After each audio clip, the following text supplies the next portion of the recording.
tomu, že mládencom sa podarilo doviesť tohto nádherného mája za krásnej pesničky, ktorú nám zaspievali členovia folklórneho súboru Bystrina. Ďakujeme, pán Kočiš, ja vám ďakujem za všetkých mládencov. Máj je tu, len otázka je tá, či ho vôbec môžeme postaviť. A tak v tejto chvíli by som chcel privítať tu pri mne na tomto pódiu richtára kráľovského mesta Banská Bystrica, ktorý v tejto chvíli prichádza.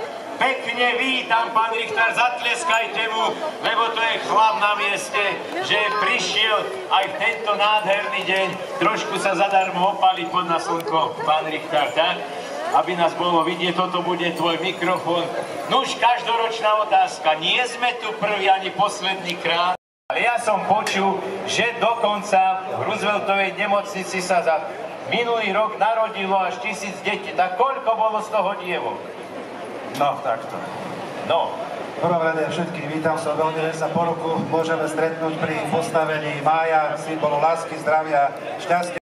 Z toho 200 bystrických detí, z toho 267 dievčat a 293 chlapcov. Takže myslím, že to bol úspešný rok. Toto je veľký úspech, áno, to teda musíme zatlieskať aj my vám, Bystričania, že sa tak snažíte, lebo čo je nad 200, to je dosť veľa, no? Tak už viac iba 300, no? A výstočku tú richtársku zaviazať. Keď sa pripojím k týmto krásnym deťom,